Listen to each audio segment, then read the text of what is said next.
बहुत सालों पहले चंपापुर नाम का एक बहुत ही हरा भरा गांव हुआ करता था। वह गांव बहुत ही हरा भरा था। वहाँ रामू नाम का एक किसान रहता था, जो एक जमींदार के खेत पर काम करके किसी तरह अपना घर चला रहा था। पहले रामू के भी खेत हुआ करते थे, लेकिन उसकी माँ के बीमार होने के कारण उसे अपने सारे खेत बेचने पड़े।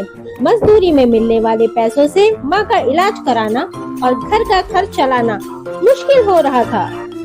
रामू हर दिन यही सोचता कि कैसे घर की स्थिति को बेहतर किया जाए। आज भी इसी सोच के साथ रामू सुबह सुबह जमींदार के खेत पर काम करने के लिए निकल गया। खुदाई करते समय उसकी कुदाल किसी चीज से टकराई और तेज आवाज हुई। रामू के मन में हुआ कि आखिर ऐसा क्या है यहाँ।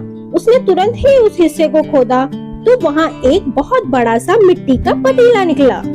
पतीला देखकर रामू दुखी हो गया। रामू के मन में हुआ कि यहाँ जेवरात होते तो मेरे घर की हालत थोड़ी सुधर जाती।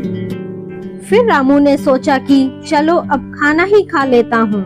रामू ने खाना खाने के लिए अपने हाथ की कुदाल उस पतीले में फेंक दी और हाथ मुंह धोकर खाना खाने चला गया। रामू खाना खाने के लिए बैठ ही रहा था, तभी उसने देखा कि उसने जो कुदाल मिट्टी के पतीले में फेंकी थी वह अब बहुत सारी हो गई थी। रामू यह सब देखकर बहुत हैरान हो गया। उस पतीले के अंदर एक नहीं बल्कि बहुत सारी कुदालें थीं। उसे कुछ समझ नहीं आ रहा था। तभी उसने अपने पास रखी एक टोकरी को भी उस पतीले में फेंक दिया। वहाँ एक टोकरी भी पतीले के अंदर जाते ही बहुत सारी हो गईं। ये सब देखकर रामू खुश हो गया और उस जादुई पतीले को अपने साथ घर लेकर चला गया। रामू हर दिन उस बर्तन में अपने कुछ औजार डालता और जब वो बहुत ज्यादा हो जाते तब उन्हें बाजार जाकर बेच आता। ऐसा करते करते रामू के घर की हालत सुधरने लगी। उसने इस तरह से बहुत पैसा कमाया और अपनी माँ का इलाज भी करवा लिया। रामू ने कुछ गहने खरीदे और उन्हें भी पतीले में डाल दिया। वो गहने भी बहुत सारे बन गए। इस तरह धीरे धीरे रामू अमीर होने लगा और उसने जमींदार के यहाँ मजदूरी करना छोड़ दिया। रामू को अमीर होते देख जमींदार शामू को रामू पर शक हुआ। वह सीधे रामू के घर पहुँचा। वहाँ जाकर उसे जादुई पतीले के बारे में पता चला। उसने रामू से पूछा, क्यों रामू, तुमने यह पतीला कब और किसके घर से चुराया है, मुझे बताओ। साहब, ये पतीला मुझे खेत में खुदाई के समय मिला था। मैंने किसी के घर चोरी नहीं की है। खेत में खुदाई की बात सुनते ही जमींदार ने कहा, यह पतीला जब मेरे खेत से मिला है तो यह मेरा हुआ। इस पे तुम्हारा कोई हक नहीं, समझे तुम। रामू ने जादुई पतीला ना लेकर जाने की बहुत मेहनत की, लेकिन जमींदार शामू ने उसकी एक न सुनी। वो जबरदस्ती अपने साथ वो जादुई पतीला लेकर चला गया। जमींदार ने भी रामू की तरह उसमें सामान डालकर उन्हें बढ़ाना शुरू किया। एक दिन जमींदार ने अपने घर में मौजूद सारे गहने एक एक करके उस पतीले में डाल दिए और रातों रात बहुत अमीर हो गया।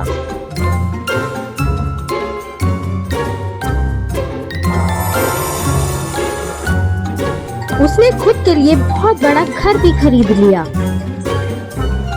एकदम से जमींदार के अमीर होने की खबर चंपापुर के राजा तक पहुंच गई। पता लगाने पर राजा को भी जादुई पतीले की जानकारी मिली। फिर क्या था, राजा ने तुरंत अपने लोगों को भेजकर जमींदार के यहाँ से वो पतीला राजमहल बुलवा लिया। राजा का हुक्म है, हमें यह जादुई पतीला राजमहल ले जाना है। सैनिकों, इस पतीले को ले चलो। राजमहल में उस जादुई पतीले के पहुंचते ही राजा उस मिट्टी के पतीले को बहुत ध्यान से देख रहे थे। सबसे पहले राजा ने उसमें सोने के सिक्कों की एक पोटली डाली। वह पोटली डालते ही वह बहुत सारी हो गई। यह सब देखकर राजा दंग रह गए। राजा सोचने लगे कि इसके अंदर जाके देखता हूँ आखिर इसमें है क्या। देखते ही देखते राजा उस मिट्टी के पतीले में चले गए। जैसे ही वह उस पतीले के अंदर गए वैसे ही वहां बहुत सारे राजा हो गए।